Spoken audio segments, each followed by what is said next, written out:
देवाय। ओम नमो भगवते वासुदेवाय। वन्देऽहं श्रीगुरु श्रीयुतपदकमलं श्रीगुरुन् वैष्णवानं च। श्रीरूपं साग्रजातं सहगणं रघुनाथं वितं तं सजीवम् साद्वैत्वं सावधूतं परिजनसहितं कृष्णचैतन्यदेवम् श्रीराधा कृष्णपादान् सहगणललिता श्रीविशाखान्विता च।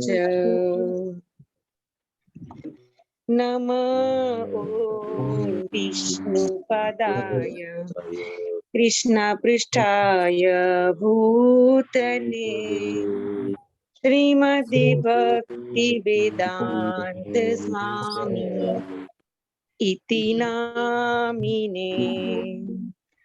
नमस्ते सरस्वती देवी गौरवाणी प्रचारिणी निर्विशेष शून्यवादी पाश्चात्यदेशतारिणी।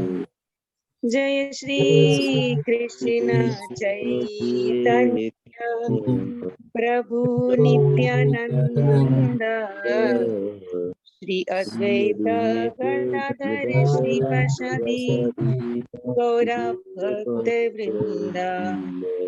हरे कृष्णा कृष्णा कृष्णा हरे हरे हरे राम राम राम हरे हरे। हरे कृष्ण सर्वे ने। हरे कृष्ण माता। जय श्री कृष्ण। हरे कृष्ण प्रभु। हरे कृष्ण परेश प्रभु जी। हरे कृष्ण।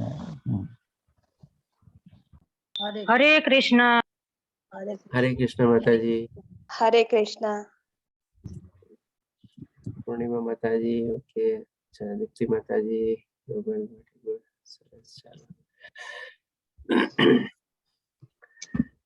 તો આજે આપણે શરૂ કરશું શ્રીમદ ભગવદ ગીતાનો લેવલ 2 નો આપણે 16મો અધ્યાય, જેનું નામ છે આપણે દૈવાસુર વિભાગ યોગ. હવે આ અધ્યાય કેવી રીતે શરૂ થયો? અર્જુનનો તો કોઈ પ્રશ્ન નહોતો આ અધ્યાયના શરૂઆતમાં, તો પછી ભગવાન શ્રી કૃષ્ણ દૈવાસુર વિભાગ શું કામે લીધો? કોણ કહેશે મને? આપણે આ અધ્યાયનું કારણ શું? આપણે હરે કૃષ્ણ. હરે કૃષ્ણ પ્રભુજી, ક્વેશ્ચન રિપીટ કરશો પ્રભુજી? હમણાં જ જોઈન્ટ થઈ. આપણે આજે 16મો અધ્યાય આજે લેશું લેવલ 2 નો, જેનું નામ છે આપણે દૈવાસુર વિભાગ યોગ, અથવા તો દૈવી તથા આસુરી સ્વભાવ, અથવા તો દૈવી તથા આસુરી પ્રકૃતિ. હવે આ અધ્યાય ભગવાન શ્રી કૃષ્ણે શું કામે લીધો? અર્જુનનો તો કોઈ આમાં શરૂઆતમાં પ્રશ્ન નથી કે પ્રશ્નના રૂપે જવાબ આપે છે ભગવાન શ્રી કૃષ્ણ. ભગવાન શ્રી કૃષ્ણ સામેથી આ બધું જણાવે છે. જી લીના માતાજી, આપનો હેન્ડ રેઝ છે, જવાબ આપી શકો છો.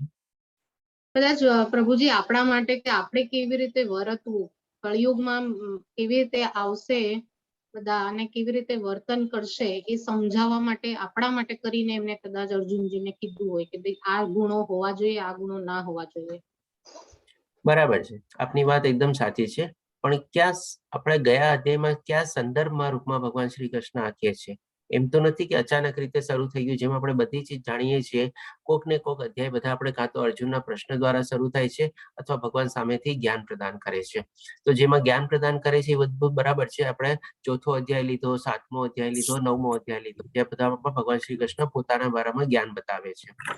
આ જે અધ્યાય જે છે, જેમ તમે કીધું આપણા માટે છે, એ બરોબર છે. પણ હવે શું કામે ભગવાન શ્રી કૃષ્ણ આપણા માટે કહે છે? ગયા અધ્યાયમાં કેવું એવું સંદર્ભમાં હતું કે જે ભગવાન શ્રી કૃષ્ણ દ્વારા આપણને આ ચીજ જણાવવામાં આવે છે? લક્ષ્મી માતાજી, આપનો બી હેન્ડ રેઝ છે, બોલી શકો છો. હા, હરે કૃષ્ણ પ્રભુજી. જ્યારે ભગવાનની પ્રાપ્તિ કરવી હોય કે જ્યારે આપણે છેલ્લે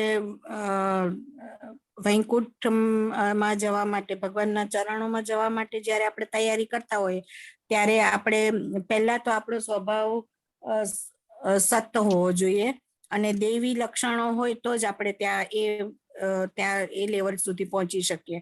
આસુરી સ્વભાવ વાળા ભગવાનને સમજી પણ નથી શકતા અને એને પામી પણ નથી શકતા. ચાલો, આપની વાત એ બરાબર છે, પણ આપણે ગયા શ્લોકનો સંદર્ભ નથી આપ્યો હજી સુધી. શ્લોક અથવા અધ્યાયમાં કયો એવી ચીજ હતી કે ચાલો નંબર યાદ ન હોય તો બરાબર છે, ખાલી સંદર્ભ આપો. જે સોહિની માતાજી, આપનો હેન્ડ રેઝ છે, બોલી શકો છો.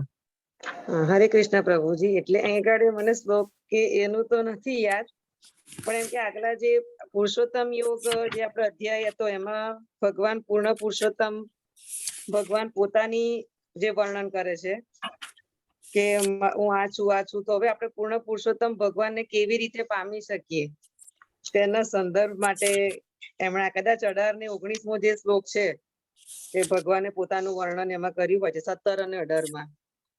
તો આઈ થિંક Okay. કદાચ એનામાં હોય. ચાલો, બરાબર છે. હવે લાસ્ટ આપણે લઈ લઈએ. દીપ્તિ માતાજીનો હેન્ડ રેઝ છે, આપ બોલાઈ શકો છો. દીપ્તિ માતાજી. હરે કૃષ્ણ હરે પ્રભુજી. કૃષ્ણ એમાં એવું માતાજી. છે કે જયારે સતયુગ હતો ત્યારે જે છે દાનવો અને દેવો એ બે અલગ અલગ ગ્રહો ઉપર રહેતા હતા. જેમ કે હિરણ્યકશિપુ છે એ અહીંયા રહેતા હતા અને બીજા બધા ગ્રહો ઉપર એમ. પછી ત્રેતાયુગ હતો તો અલગ અલગ જે ખંડ હોય પૃથ્વીના એમાં રહેતા હતા. કે રાવણ છે એ લંકા ઉપર હતો અને રામ છે એ અયોધ્યામાં, એમ અલગ જ ખંડ હતો. અને પછી ત્રેતાયુગ દ્વાપર યુગ હતો તો એમાં કૃષ્ણ જે છે કૌરવો ને પાંડવો એ બે એક જ કુટુંબમાં હતા. અને હવે કળિયુગ છે તો એક જ માણસમાં બધું છે, દેવ અને અસુર. તો આપણે એ જોવાનું કે આપણામાં કયા ગુણ છે, એમ દેવોના ગુણ છે કે અસુરના ગુણ છે. બરાબર માતાજી, આપનો જવાબ એ મોરલેસ હરે બરાબર છે. કૃષ્ણ. પણ આપણે હરે કૃષ્ણ માતાજી, ધન્યવાદ માતાજી. પણ શ્લોકના સંદર્ભમાં અથવા અધ્યાયના સંદર્ભમાં છે ને પ્રોપર જવાબ હજી સુધી આપણે રાહ જોઈએ છીએ. તો હવે ચાલો આપણે લઈએ. આપણે ભગવાન શ્રી કૃષ્ણ 15મો અધ્યાય જ્યારે પુરુષોત્તમ યોગ શરૂ કરે છે ત્યારે પહેલા અને બીજા શ્લોકમાં આપણને શું ભૌતિક દુનિયાનું વર્ણન કરાવે છે, જે એક જાતનું આપણે ભગવાન શ્રી કૃષ્ણ ઇમેજિન કરવાનું કે છે, અથવા તો એક કાલ્પનિક વૃક્ષ છે કે જેની શાખાઓ નીચેની તરફ અને ઉપરની તરફ જાય છે. પછી ભગવાન શ્રી કૃષ્ણ આપણને વેદોના જે બધા પાંદડા છે, વેદોના મંત્રો છે, અને પછી કે છે જ્યાં જાણી લે છે વેદોને જાણી લે છે. પછી આગળના શ્લોકમાં, બીજા શ્લોકમાં ભગવાન શ્રી કૃષ્ણ એમ બી વર્ણવે છે આ ભૌતિક પ્રકૃતિનો અથવા તો જે કાલ્પનિક વૃક્ષ છે એનું પોષણ ત્રિગુણી માયા દ્વારા થાય છે. અને પછી આગળ આપણને સમજાવે છે કે એની ડાળખીઓ નીચેની તરફ બી જાય છે. અને પછી કહે છે કે માણસો જે પ્રમાણે આ બધી ત્રિગુણી માયાના પ્રભાવ હેઠળ કર્મ કરે છે અને સકામ કર્મથી બંધાઈ જાય છે. એટલે કે ભગવાન શ્રી કૃષ્ણ આપણને એમાં છે ને બે રસ્તા દેખાડે છે, બે શ્લોકમાં આપણને, કે ભાઈ આ ભૌતિક દુનિયા જે છે, માણસ એમાં આવીને ભૌતિક પ્રકૃતિના સંસર્ગમાં આવીને એનામાંથી બંધાઈ જાય છે પોતાના સકામ કર્મો દ્વારા, અને પછી એની બે ગતિ થાય છે, કઈ ઊંચી અને નીચી. હવે માની લો અહીંયાથી આપણને કોઈ બે જગ્યાએ જવું હોય, એક માની લો નોર્થ સાઇડ છે અને એક સાઉથ સાઇડ છે, બંને જગ્યાએ આપણને ડેસ્ટિનેશન પોઈન્ટ આપણને કોઈકે કહી દીધા. તો હવે ત્યાં પહોંચવા માટે કંઈક ને કંઈક આપણે વાહન કે કંઈક લઈએ ને. કેટલા રીતે આપણે પહોંચી શકીએ? ચાલીને પહોંચી શકીએ, સાયકલમાં પહોંચી શકીએ, કોઈ ઘોડાગાડી કે કંઈક લઈ શકીએ, ઓટો રિક્ષા કંઈક લઈ શકીએ, ટેક્સી લઈ શકીએ, કાં પછી બહુ દૂર હોય તો આપણે ફ્લાઇટ બી લઈ શકીએ. એટલે કે ત્યાં પહોંચવા માટે આપણે કંઈક વાહન કે કંઈક આપણે સાધન તો લઈએ ને, ત્યારે જઈને પહોંચીએ આપણે. એટલે કે ભગવાન શ્રી કૃષ્ણ આપણને જે બે માર્ગ બતાવ્યા કે જેની ડાળખીઓ નીચેની તરફ અને ઉપરની તરફ જાય છે, તો હવે ત્યાં પહોંચવું કેવી રીતે? તો એ પહોંચવા માટે આપણને જે સાધન આપે છે એ ભગવાન શ્રી કૃષ્ણ આ ચીજમાં આપણને વર્ણવે છે કે ભાઈ જે સાધન તરીકે છે, દૈવી ગુણો આપણને ઉપરની તરફ લઈ જાય છે અને અસુરી ગુણ આપણને નીચેની તરફ લઈ જાય છે. એટલા માટે ભગવાન શ્રી કૃષ્ણ આ 16મા અધ્યાયમાં આપણને વાહન તરીકે આપે છે. આપે એક બે મારા ખ્યાલથી લીના માતાજી અને રશ્મિ માતાજી મોરલેસ જવાબ બરોબર હતો કે ભાઈ આપણે પહોંચવું કેવી રીતે, આપણું જીવન કેવી રીતે જીવવું, કે આપણા દૈવી ગુણ કરવા. પછી આપણે જણે કીધું કે આપણે ભગવાનના ધામમાં પહોંચવાનું છે, તો એ પણ ભગવાન શ્રી કૃષ્ણ કહે છે 15મા અધ્યાયમાં કે ભાઈ જે સનાતન ધામ પહોંચી જાય છે ત્યાં જઈને ફરીથી પાછું આવતું નથી. પણ પહોંચવું કેવી રીતે? કંઈક મને તમે સાધન તો દેખાડો, વાહન તો દેખાડો, કંઈક મને કયો તો સહી. તમે મને રસ્તા દેખાડી દીધા કે ભાઈ ચાલો ઉપરની તરફ જાય છે ને નીચેની તરફ જાય છે, કાંઈ તો મને આપો. તો એ ભગવાન શ્રી કૃષ્ણ આપણને આ અધ્યાયમાં એ પહોંચવાના માર્ગ આપણને દેખાડે છે. એટલા માટે ભગવાન શ્રી કૃષ્ણ આ દૈવી તથા અસુરી વિભાગયોગ અથવા દૈવાસુર વિભાગયોગ લીધો અને એમાં સરસ રીતે આપણને વર્ણવશે કે ભાઈ આપણા દૈવી ગુણો કેવા હોય કે જેથી કરીને આપણે કેળવીએ, પહેલાથી ત્રીજા શ્લોકમાં ભગવાન શ્રી કૃષ્ણ આપણને દેવતુલ્યની પોઝિશનમાં મૂકી દે છે કે જો આવા બધા ગુણો આપણે કેળવશું તો આપણે દૈવી ગુણોથી સંપૂર્ણ થઈ જશું અને આપણો માર્ગ છે ઉપરની તરફ આપણે પ્રયાણ કરવાનું આરંભ કરશું અને આપણને એક સરસ મજાનું વેહિકલ મળી ગયું, સાધન મળી ગયું, જે ગિયરમાં આપણે ગાડી ચલાવીએ પછી ચલાવીને આપણે પહોંચી શકીએ. પછી ભગવાન શ્રી કૃષ્ણ આગળના બધા શ્લોકોમાં વર્ણવશે, જે 7માંથી લઈને 20મા શ્લોક સુધી બધી આસુરી પ્રકૃતિને બધું વર્ણવશે. તો આજે આપણે આ રીતે 3 વિભાગમાં અધ્યાય ડિવાઈડ થયેલો છે. આપણે પહેલો બહુ અને સરસ બીજો વિભાગ પ્રભુજી કીધું હો. હરે કૃષ્ણ પણ બહુ જ સરસ કીધું. મારાથી વચમાં જ કહેવાય જાય છે કે તમે બહુ જ સરસ આ મગજમાં જ નતું આવ્યું કે આવી રીતનું પણ હોઈ શકે એમ. ધન્યવાદ માતાજી, હરે કૃપા. ઓકે, તો આજે આપણે 2 વિભાગ કમ્પ્લીટ કરશું. 2 વિભાગમાં લગભગ 20 શ્લોક કવર થઈ જાય છે. પછી તમે કહેશો કે કાલે તો ફક્ત 4 શ્લોક જ રહેશે, તો પ્રભુજી આજે જ પતાવી દો ને. તો એવું નથી. આપણે છે ને ક્યાંય જવું હોય ને વચ્ચે આપણે હોલ્ટ કરીએ કે નહીં, ગાડીને માની લો ભગાવી બરાબર, આપણે ગાડીને તો ભગાવશું આજે, ઠીક છે, પણ પછી આપણે હોલ્ટ બી કરશું કે ત્યાં જઈને થોડું ઘણું આપણે રેસ્ટ બી લેશું, વિરામ બી લેશું અને પછી પાછું આપણે આગળ પ્રસ્થાન કરશું. કારણ કે આજે આવતીકાલે પછી આપણે ફક્ત 4 શ્લોકની સાથે સાથે બીજી બી થોડી ઘણી એક્સ્ટ્રા સ્લાઇડ કવર કરશું, જે આપણે સંક્ષિપ્તમાં જે દીપ્તિ માતાજી થોડું ઘણું લીધું એ ચીજ આપણે આવતીકાલના બધા એડિશનલ સ્લાઇડમાં કવર કરશું. કોઈ કદાચ લેવલ 1માં કવર કરેલી હોય, પણ આજે આપણે લેવલ 2 થોડું બીજી રીતે આપણે સમજવાની કોશિશ કરશું કે એમાં શું છે. દીપ્તિ માતાજીની વાત બરોબર હતી કે ભાઈ અલગ અલગ યુગમાં બધા અલગ અલગ હોય છે, તો એ રીતે આપણે કાલે લેશું બધી એડિશનલ સ્લાઇડ્સ અને 4 શ્લોક આપણે.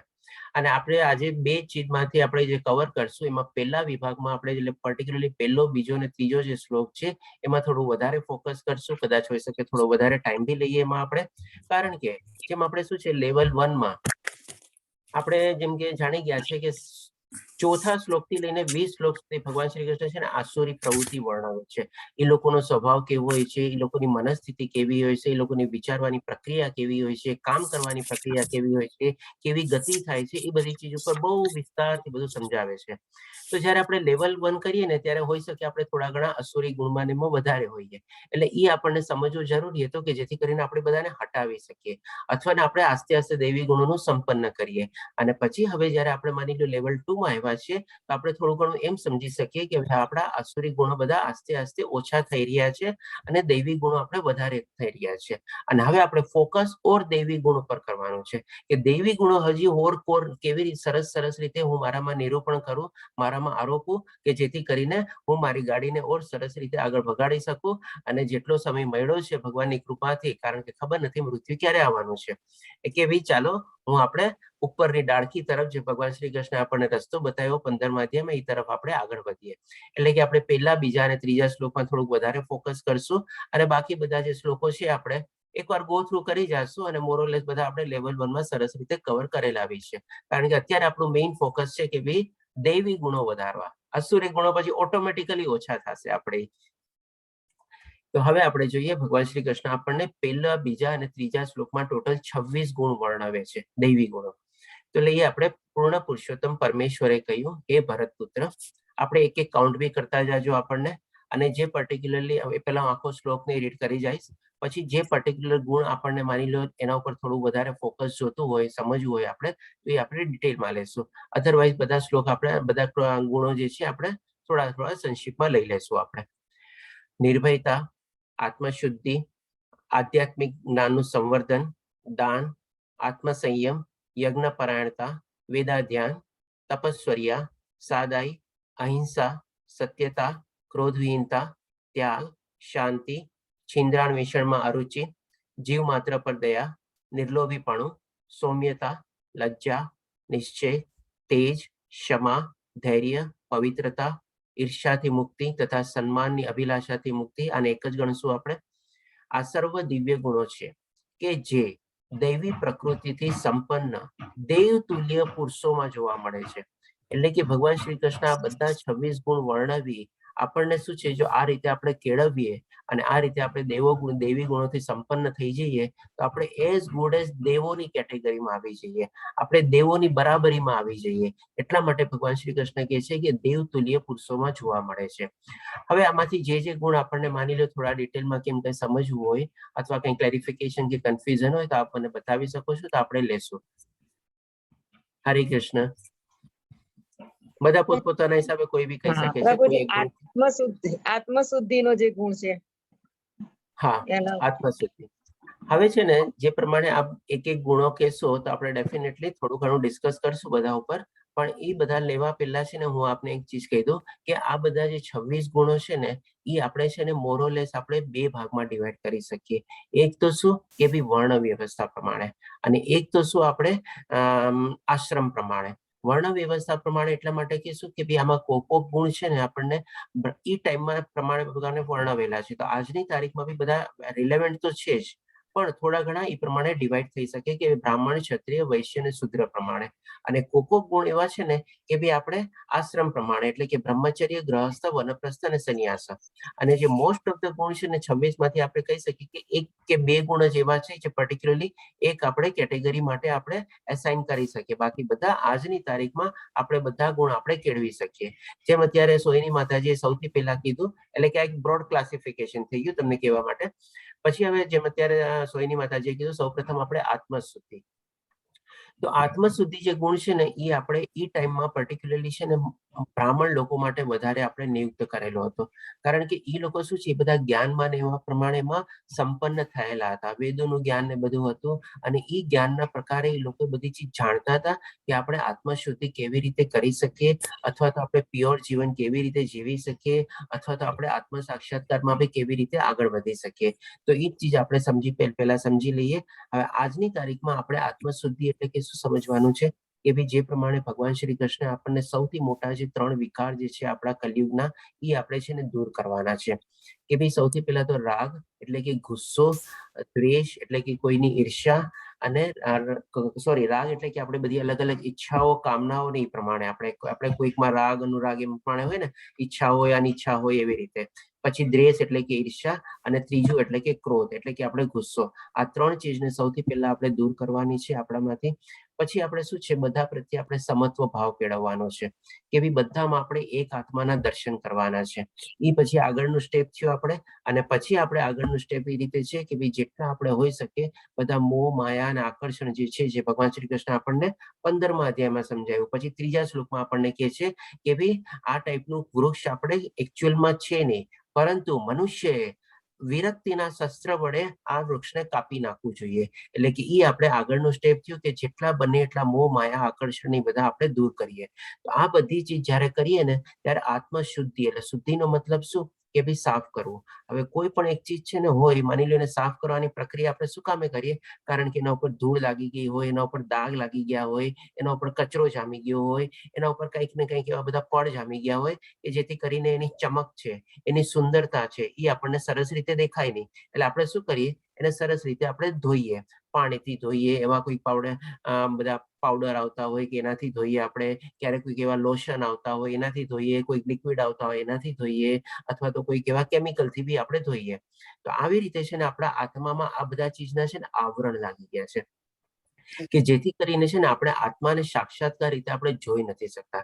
આ બધા આવરણ જેમ આપણે હટાવીએ ને, રાગ, દ્વેષ, ક્રોધ બધા હટાવ્યા, મોહ, માયાના આકર્ષણ હટાવ્યા, બધામાં આપણે સમત્વ ભાવ જોવા માંડ્યા, આત્માને જોવા માંડ્યા, એટલે કે શું આપણું વિઝન છે ને ક્લિયર થાય. પછી જેમ આપણે આંખમાં કેમ મોતિયો હોય, હવે આપણે મોતિયાને હટાવી દઈએ તો આપણને કેવું સરસ રીતે દેખાય. તો હવે જયારે આ બધા આવરણ ને બધું આપણે હટાવી દીધું હોય અને બધામાં આપણે સમત્વ ભાવથી આપણે કેળવી લઈએ અને બધામાં આપણે જોવાની પ્રયાસ કરીએ, ત્યારે પછી છે ને આપણે જીવતા જીવત છે ને આપણને આત્મ સાક્ષાત્કાર થઈ શકે. તો આ પ્રક્રિયા છે ને આપણે લેવાની છે, આપણે આત્મશુદ્ધિની રીતે. આ રીતે આપણે સમજવાનું છે. હરે કૃષ્ણ માતાજી. I hope it is clear. હા પ્રભુજી, ખબર પડી ગઈ, ખ્યાલ આવી ગયો. એટલે આત્મશુદ્ધિ શબ્દ થોડો આમ બે રીતે હું લેતી હતી, પણ હવે મગજમાં ઉતરી ગયું પ્રભુજી. ધન્યવાદ માતાજી. દર્શના માતાજી, આપનો એડ્રેસ છે, કયો ગુણ કયો છો આપ? હરે કૃષ્ણ પ્રભુજી. હરે કૃષ્ણ. આપ્યું છે કે આપણે ક્ષમા કેળવવી જોઈએ, પણ ઘણી વખત છે ને નથી આપણે પોતાને માફ કરી શકતા કે નથી સામેવાળી વ્યક્તિને. તો એ આપણે કેવી રીતના ડેવલપ કરી શકીએ? ક્ષમા ભાવ. અચ્છા, ક્ષમા માટે કહો છો ને આપ? બરાબર. ક્ષમા એટલે કે ફોરગિવનેસ અથવા તો માફી. તો આમાં છે ને સૌ પ્રથમ આપણે જેમ તમે કીધું કે પહેલા તો આપણે પોતાને માફ નથી કરી શકતા. અને જ્યારે પોતાને આપણે માફ ન કરી શકીએ તો ડેફિનેટલી આપની વાત પ્રમાણે બીજાને પણ આપણે માફ ન કરી શકીએ. અને બીજાને માફ ન કરવાનું સૌથી મોટું કારણ શું હોય છે ખબર છે આપણને? કે ભાઈ કંઈક ને કંઈક એવી દ્વેષ ભરેલો હોય છે, એવો કોઈક આપણને ઈર્ષ્યા ભરેલી હોય છે, અથવા તો એવો કોઈ ક્રોધ હોય છે કે ભાઈ એણે કેમ મારી સાથે આમ કર્યું, મેં તો એની સાથે કઈ ખરાબ નથી કર્યું, એણે કેમ આમ કર્યું. એટલે આવી ટાઈપની છે ને આપણામાં ભાવના કેળવાઈ જાય છે કે જે આપણને છે ને સામેવાળાને માફી માંગવા માટે આપણને રોકે છે કે ભાઈ આપણે એને શું કામ એને માફ કરી દેવો જોઈએ, મેં તો કઈ ખોટું નથી કર્યું, એણે કેમ મારી સાથે આવું ખોટું કર્યું. તો હવે આ પ્રક્રિયા છે ને પણ એ પણ આપણે સરસ રીતે દૂર કરી શકીએ છીએ. આપણે થોડું ઘણું આ બધી ભક્તિ વૃક્ષાના ક્લાસમાં બી આપણે મારા ખ્યાલથી કવર કરેલું છે, તેમ છતાં બી ચાલો આપણે અત્યારે જોઈ લઈએ. ક્ષમા એટલે કે આપણે માફી અથવા ફરગીવી, સૌપ્રથમ તો પોતાને માફી આપવી બહુ જરૂરી છે. પોતાને આપણે છોડી દેવું જોઈએ. આપણે કેવી ચાલો એવી કંઈક આપણે ભૂતકાળમાં એવી કોઈ ભૂલ થઈ ગઈ હોય કે જેનાથી આપણે અત્યારે ગિલ્ટી ફીલ કરીએ છીએ, આપણે પોતાને દોષિત માનીએ છીએ, મેં આ ચીજ કરી એ ખોટું કર્યું, મેં આવી રીતે આમ કર્યું એ મારા રીતે આવી રીતે આમ ન થવું જોઈએ, ખબર નહીં મને પોતાને, હું મારો એવો સ્વભાવ તો છે નહીં પણ કેવી રીતે એમ થઈ ગયું મને પોતાને નથી ખબર અને પાછળથી પ્રમાણે થાય છે. તો એના માટે શું છે કે ભાઈ આપણે બે પ્રક્રિયા કેળવવી જોઈએ. એક તો જ્યારે આપણે આ ભગવદ્ ગીતાનું જ્ઞાન લઈ લઈએ છીએ ત્યારે આપણને છે ને પૂરેપૂરું સમજાઈ જાય છે કે આ ત્રિગુણી માયાના હેઠળ એ બધી ચીજો આપણા દ્વારા કરાવવામાં આવેલી છે. જેમ તમે ખ્યાલ રાખજો, અર્જુનનો એક પ્રશ્ન હતો કે જેમાં એ 13મા અધ્યાયમાં પૂછે છે કે કેમ એવું થાય છે કે જ્યારે આપણે બળજબરીથી એમાં આપણે ઘસીટા જતા હોય અને કોઈક આપણા ઉપર પ્રેશર આપીને અથવા બળપૂર્વક આપણને કામ કરાવતું હોય એવું થાય છે. ત્યારે ભગવાન શ્રી કૃષ્ણનો સરસ મજાનો જવાબ આપે છે કે ભાઈ આ જે ત્રિગુણી માયા જે છે એના પ્રભાવની હેઠળ આવીને માણસ એના અજ્ઞાનના કારણે એમાં ઘસેડાતું જાય છે અને એમાં પછડાતું જાય છે, એમાં અંદર ઉતરતું જાય છે. એટલા માટે આવી રીતે બધી પ્રક્રિયા થાય છે.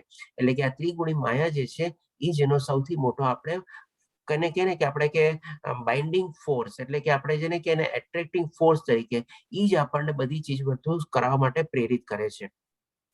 તો હવે આવી રીતે જ્યારે આપણે જ્ઞાન કેળવી લીધું હોય ત્યારે આપણે સમજી લેવાનું કે ચાલો જે થઈ ગયું એ થઈ ગયું. એ જે મારો જે પ્રમાણે ત્રિગુણી માયાના હેઠળ હતો, કદાચ હોઈ શકે ત્યારે રજોગુણ અથવા તમોગુણ આપણા ઉપર વધારે પ્રભાવિત હતો, એ પ્રમાણે મેં એ કાર્ય કરી લીધું. અને હવે બીજી ચીજ આપણે સમજવી જોઈએ કે ભાઈ બીજી ચીજ એ શું છે કે ભાઈ જે થઈ ગયું એ તો થઈ ગયું, એ તો આપણે ચેન્જ કરી શકવાના નથી. અને જે થઈ ગયું એ પણ શું છે કોઈ કર્મની આપણી નિયતિ હશે, કાં એની સાથે એવું કંઈક થવાનું હશે અથવા તો કંઈક મારે એવું કંઈક કરવાનું છે કે જેથી કરીને મારા એ કર્મ બંધાણા અથવા તો એ કર્મથી મને છુટકારો મળ્યો. એટલે કે એ ચીજ પણ ભગવાન શ્રી કૃષ્ણ આપણને 3જા અને 5મા અધ્યાય જ્યારે કર્મયોગીએ છે ત્યારે આપણને સરસ રીતે સમજાવે છે.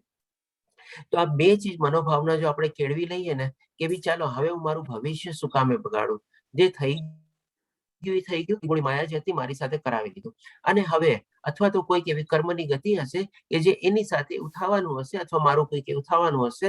જો આવી રીતે આપણે કેળવી લઈએ તો ત્યારે આપણે છે ને પોતાને આપણે માફી આપી શકીએ છીએ, પોતાને આપણે ક્ષમા કરી શકીએ છીએ કે ચાલો બધું આપણે એ ભગવાનના મરજી પ્રમાણે જે થયેલું છે એ પ્રમાણે છોડી દો અને આપણે એમાંથી મુક્તિ મેળવવાની કોશિશ કરવાની.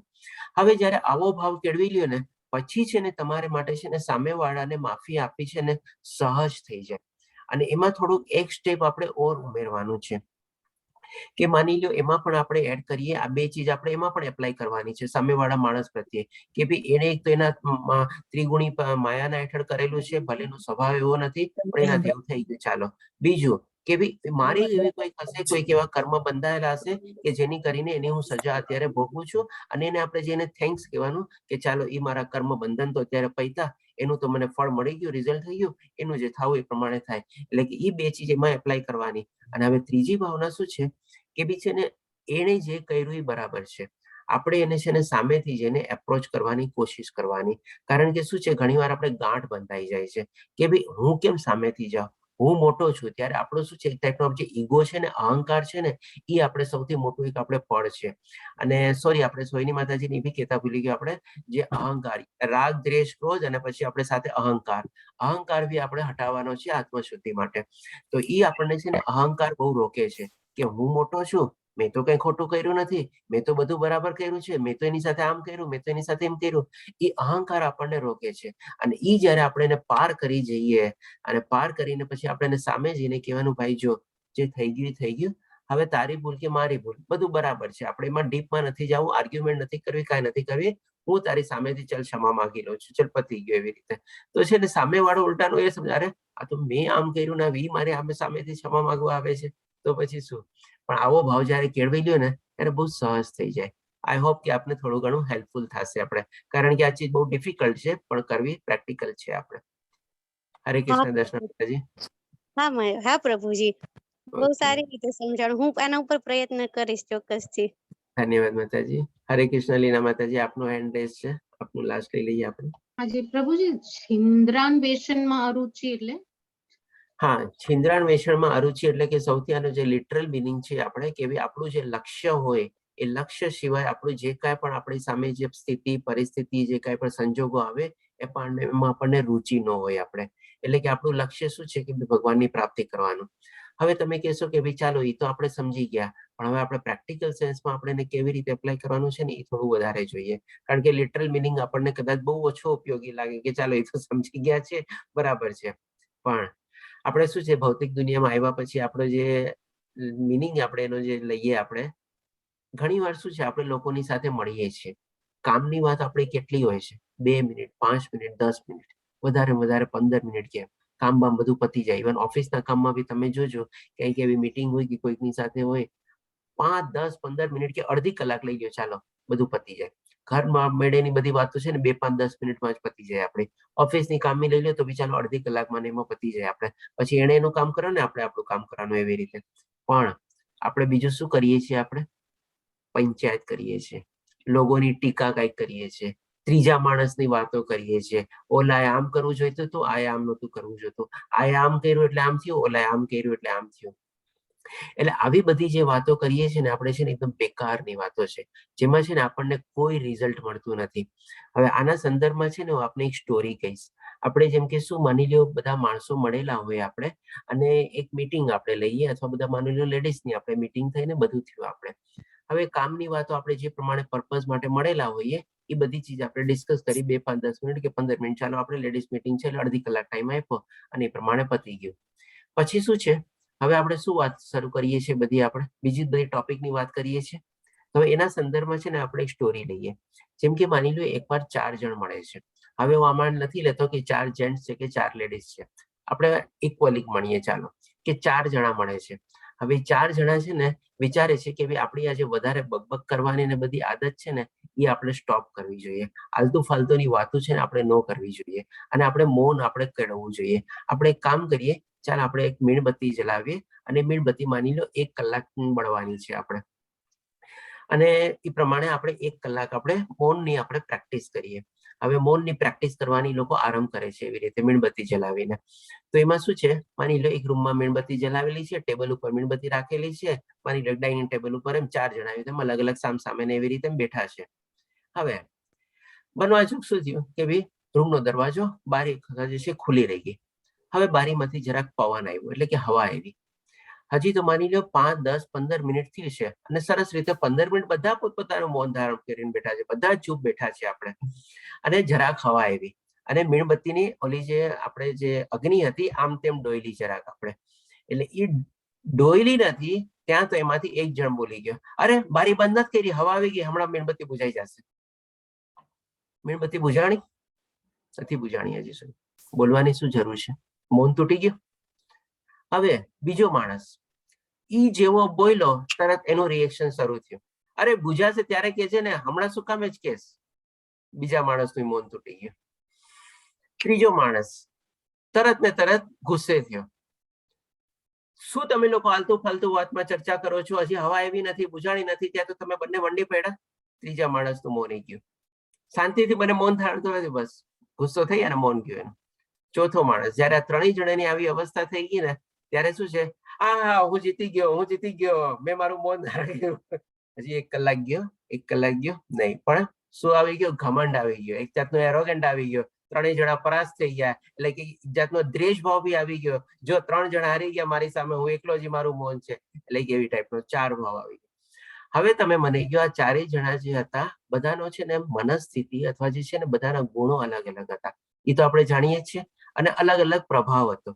4ની છે ને અલગ અલગ સિચ્યુએશન. તમે મને કહેશો પહેલો માણસ કેવી રીતે આપણે પ્રભાવિત થયો અને એ શું કામે બોલ્યો? ભવિષ્યની ચિંતા. ભવિષ્યની ચિંતા. ચાલો, વેરી ગુડ. થોડો ઘણો પ્રોપર આન્સર છે, પણ હજી આપણે એક્ઝેક્ટલી ઓર સિચ્યુએશન ઉપર જઈએ. ચાલો, અચ્છા, બીજો માણસ. હરે કૃષ્ણ પ્રભુ. હરે કૃષ્ણ. લક્ષ્ય પર નતો, હરે એનું લક્ષ્ય જે હતું એના પર એ નતું. લક્ષ્ય નતું, બરોબર. ચાલો, એ બી બરાબર. બીજો બીજા માણસ. જે થયું નથી એને કલ્પનીને ખોટે ખોટી દુઃખી થયો છે. જે હજુ હા, થયું આ નથી. એકદમ પ્રોપર આન્સર છે પેલા માણસ માટે, કે ભાઈ બહારની જે પરિસ્થિતિને જે છે એને તું કઈ કંટ્રોલમાં કરી શકવાનો નથી. હવા આવે છે તો આવે છે, ઠીક છે. પેલા બારી બંધ કરી દીધી હોય તો બરાબર છે. હવે જે હવામાં શું કરી શકવાનું તું માની લે, તો પણ તારું રિએક્શન કેવું છે.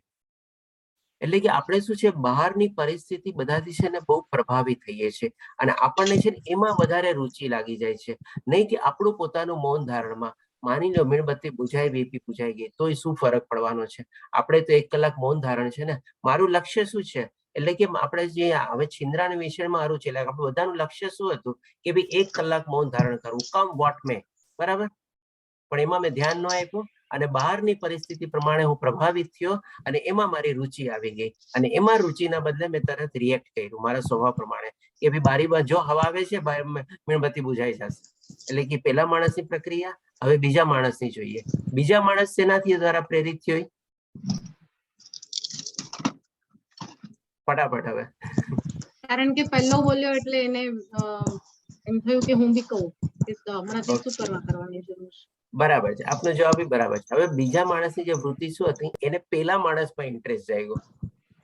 અરે, પેલો માણસ શું કામે બોલ્યો, એટલે કે એને પેલા માણસને બહારના એક્સટર્નલ એન્વાયરમેન્ટમાં રુચિ લાગી, એનાથી પ્રભાવિત થઈને બોલ્યો, અને બીજો માણસ પહેલા જે રિએક્શન આપ્યું ને એનાથી પ્રભાવિત થયો ને પોતે રિએક્ટ કર્યો. એટલે કે આવી રીતે આપણી શું છે, રુચિ છે ને પછી ચેન્જ થઈ જાય છે.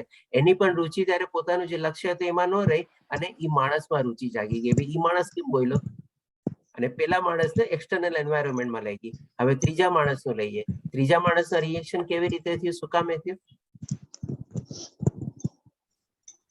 પહેલા બેના લીધે જ ને. એ લોકો બોલ્યા એટલે એમ કે હું પણ હવે બોલીને કહું કે તમે લોકો શું કરવા આવું કરો છો. એને પોતાના ઉપર કાબુ નથી રાખ્યો, ગુસ્સે થઈ ગયો. હા, એને પોતાના ઉપર કાબુ. મારા તમે શબ્દો ત્યારે પકડો. મેં શું કીધું હતું, ત્યારે ગુસ્સામાં આવીને બોલ્યો કે શું તમે કરો બોલો છો આને તેમને. એનો બે માણસની રુચિ એમાં એને હતી, પણ એ ઓછી હતી. વધારે શેનાથી પ્રભાવિત થયો?